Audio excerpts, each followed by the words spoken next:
Freedom's greetings, Helldivers. Ervin here, and I definitely didn't expect to be here already breaking down part 2 of the Killzone collaboration.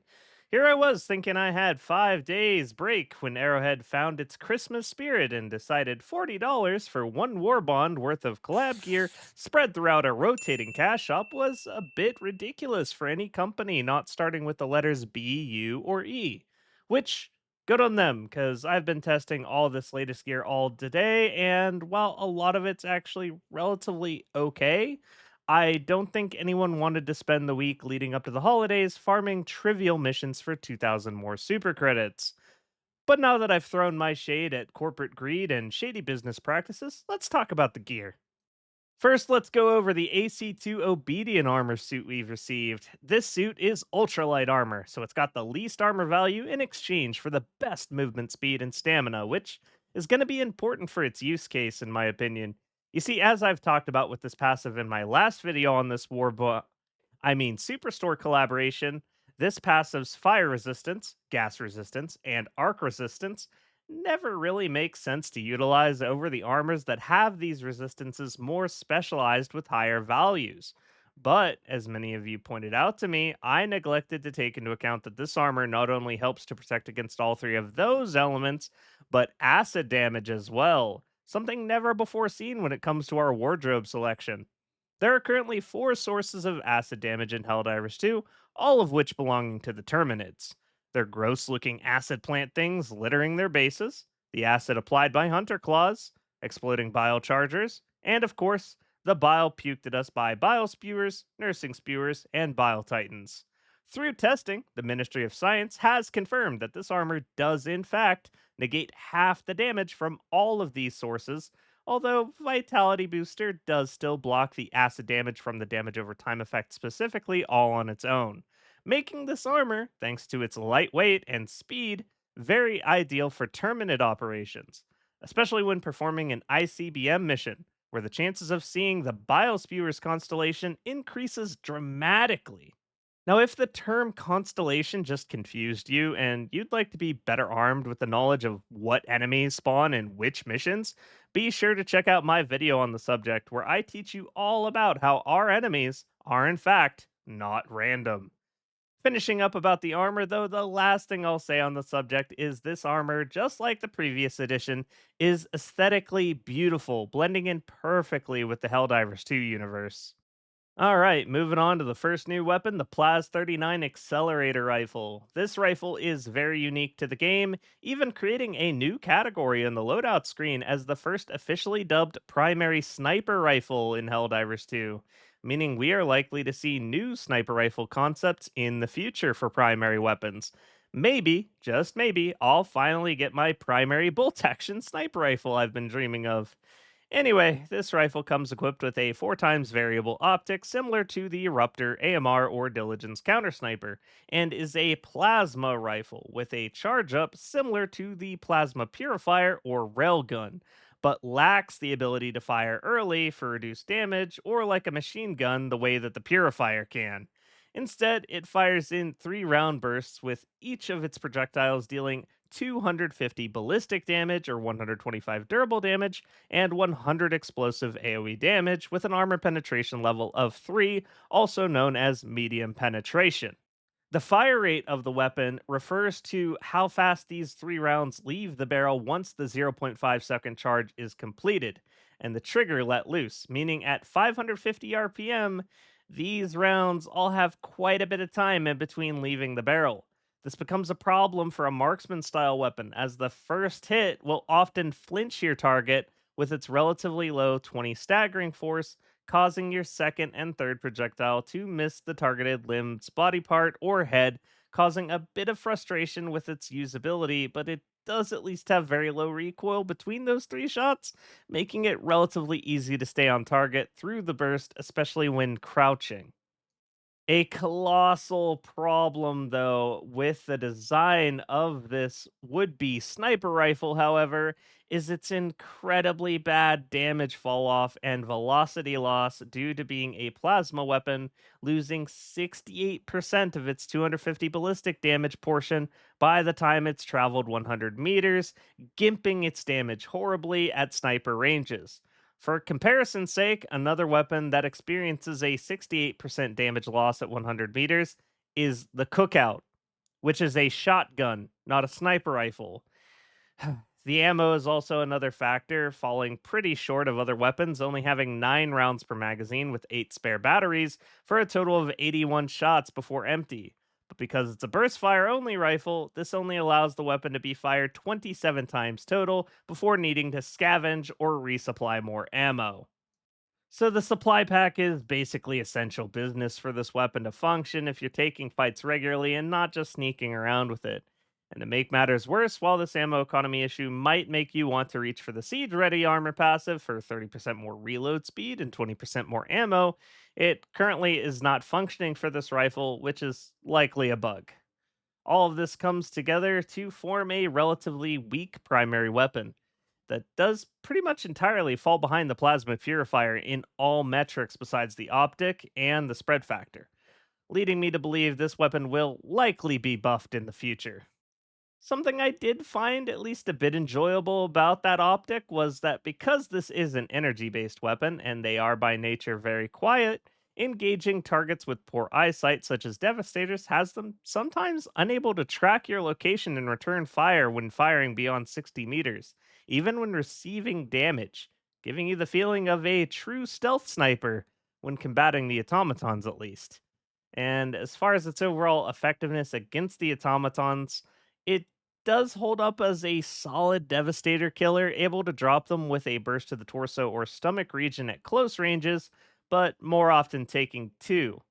And it does also kill them with one headshot, but again, only at close range. As far as its effectiveness against the rest of the faction, though, it leaves a lot to be desired.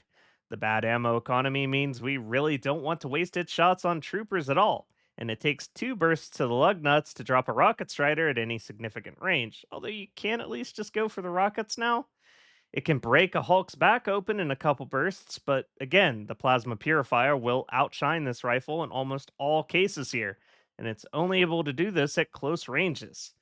Against the Illuminates, this rifle does enough damage to deal with Overseers with one burst, although you will sometimes need to throw two volleys or be at very close ranges. They also unfortunately flinch out of the way when aiming for their head, and one projectile is not enough to kill them in one headshot, meaning we're going to be best off landing all three hits on the body if we want consistent kills. With the harvesters immune to explosive damage on their upper leg weak points, and the voteless swarms being far too great for its weak ammo supply, as much as I want to love this rifle, I again feel that I'd be better off running any of the other explosive weapons instead against the squids. And when it comes to the Terminids, I'm sure I don't need to tell you why you don't want a sniper rifle that can only be fired 27 times total per resupply against the Terminids. But if you do feel the need to bring it, I'd only consider it for rocket defense missions where you have a clear line of sight on the enemy and easy access to lots of stationary resupplies to keep you stocked up through the battle. The 3 round burst is at least capable of decapitating Alpha commanders and can take down Hive guards, making it a functional but ammo starved medium enemy answer for the faction that, across all three factions, probably pairs best with chaff slaying weapons like the machine gun class to help you save ammo for the higher tier threats. Overall, I rate the combat effectiveness of the new PLAS-39 Acceleration Rifle a fun but needs a buff out of 10.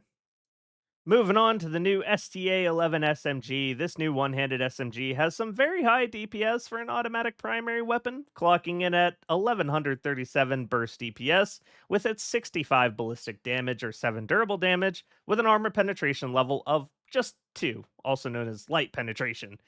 This stacks up behind the Tenderizer. For a point of comparison, dealing 208 less damage per second when firing on its 850 RPM setting, while having a higher recoil value of 13 that favors drifting up and to the left, meaning you'll want to crouch or be pulling down and to the right during sustained fire to stay on your target.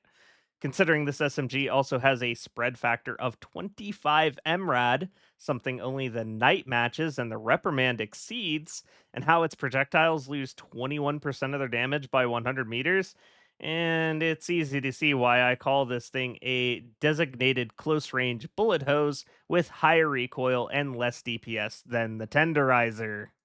Meaning, pretty much the only reasons to use this weapon are to run and gun without losing momentum, or pair it up with a ballistic shield, directional shield, or carrying mission equipment, as every metric besides its magazine capacity is lesser than other similar options. The ammo economy is at least pretty solid. 7 spare magazines with 48 rounds per magazine means we get a serviceable 384 rounds before empty.